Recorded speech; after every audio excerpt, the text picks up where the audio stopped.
नमस्कार, आप सभी का स्वागत है। दोस्तों, गरुड़ पुराण में मनुष्य को पितृपक्ष में भोजन करने संबंधी महत्वपूर्ण नियम बताए गए हैं। इन दिनों में मनुष्य को किन चीजों का सेवन नहीं करना चाहिए, भोजन करते समय अपना मुख किस दिशा में रखना चाहिए और किस दिशा में नहीं रखना चाहिए। साथ ही पितृपक्ष में स्नान करने के नियम भी बताए हैं। प्रत्येक मनुष्य को पितृपक्ष में इन नियमों का पालन अवश्य करना चाहिए। इससे मनुष्य को पितृदेव का आशीर्वाद प्राप्त होता है और उनके जीवन में सुख समृद्धि आती है। प्रति वर्ष पितृपक्ष भाद्रपद मास के शुक्ल पक्ष की पूर्णिमा तिथि से प्रारंभ होते हैं और आश्विन मास की अमावस्या को इनकी समाप्ति होती है। पितृपक्ष के दिनों में मनुष्य को पितरों की संतुष्टि के लिए श्राद्ध कर्म तथा दान धर्म करने चाहिए। श्री कृष्ण कहते हैं, जिस मनुष्य को उसके पितरों का आशीर्वाद प्राप्त होता है, उसके कुल का गौरव सदैव ही बढ़ता है। ऐसा मनुष्य कभी दरिद्री नहीं रहता है। दोस्तों, पितृ मनुष्य के परिवार का सुरक्षा कवच होते हैं। पितृ शक्ति मनुष्यों की हर प्रकार के संकट से रक्षा करती है। यदि घर में पितृ शक्ति का वास हो तो घर में किसी भी प्रकार की दुष्ट आत्मा तथा नकारात्मक शक्तियां प्रवेश नहीं करती हैं। इसीलिए हमें पितृपक्ष में कुछ ऐसे कार्य करने चाहिए जिससे हमारे घर में पितृ शक्ति का वास हो। पितरों को प्रसन्न करने के लिए गरुड़ पुराण में भगवान श्री कृष्ण ने बहुत ही महत्वपूर्ण उपाय बताए हैं। भगवान श्री कृष्ण के अनुसार पितरों की संतुष्टि के लिए सर्वोत्तम उपाय है दान करना, और दान में भी सर्वोत्तम होता है तिल का दान करना। जो भी मनुष्य पितृपक्ष में पितरों के लिए तिल का दान करता है, उसके सभी पापों का एवं दुखों का नाश हो जाता है। इसके अलावा आप पितृपक्ष में अपने पितरों की संतुष्टि के लिए वस्त्र आदि का दान अवश्य करें। यदि गाय का दान किया जाए तो कई गुना अधिक फलों की प्राप्ति होती है। श्री कृष्ण कहते हैं, मृत्यु के पश्चात मनुष्य की आत्मा अभौतिक रूप धारण करती है। उनका यह शरीर वायु रूप में होता है। वायु रूप में मृत आत्माएं घर में प्रवेश करती है और अपने परिजनों द्वारा किए जाने वाले कर्म कांड तथा श्राद्ध से वे अत्यंत प्रसन्न होते हैं। मनुष्य के पितृ उसके द्वारा चढ़ाए गए भोग को प्राणियों के रूप में ग्रहण करते हैं और उन्हें आशीर्वाद देकर फिर से पितृलोक में लौट जाते हैं।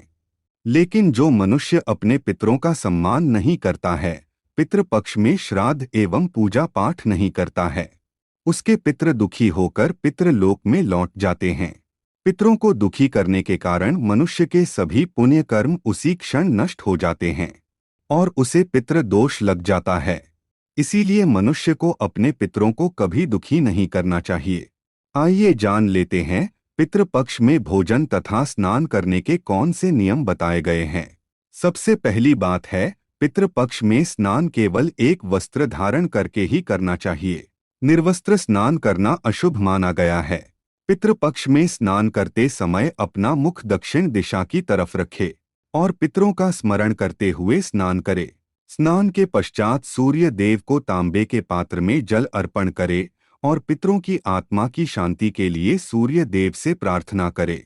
पितृपक्ष में स्नान करने के बाद ही दान करना चाहिए और दान करते समय पितरों का स्मरण करे। दान करते समय भी अपना मुख दक्षिण दिशा की तरफ रखे। गरुड़ पुराण के अनुसार तांबे के पात्र में तिल का दान करना चाहिए। पितृपक्ष में लोहे की वस्तु का दान करने से पितरों की आत्मा को शांति मिलती है। गरुड़ पुराण के अनुसार पितृपक्ष में कुछ चीजों का सेवन करना अनुचित माना गया है। पितृपक्ष में मांस मदिरा आदि का सेवन करना वर्जित माना गया है। जब पितृगण अपने प्रियजनों को ऐसे निंदित कर्म करते हुए देखते हैं तो वे बड़े ही दुखी हो जाते हैं। साथ ही पितृपक्ष में लहसुन, प्याज आदि का सेवन भी ना करे। यह तामसिक पदार्थ है और इन्हें पितरों को भी अर्पण ना करे। इन पदार्थों से मनुष्य के शरीर में विकार प्रकट होते हैं, वही यह पदार्थ पितरों को क्रोध दिलाते हैं। पितृगण इन पदार्थों को स्पर्श भी नहीं कर पाते और इनके निकट भी नहीं आ सकते हैं। इसीलिए भोजन में इन पदार्थों का प्रयोग वर्जित है। पितृपक्ष में भोजन करते समय मनुष्य को अपना मुख दक्षिण दिशा में रखना चाहिए। ध्यान रहे, यह केवल पितृपक्ष में ही करना चाहिए। इस दिशा में भोजन करने पर वह भोजन पितरों को प्राप्त होता है और पितृगण संतुष्ट होते हैं। पितृपक्ष में बासी भोजन को भूल से भी ग्रहण न करे।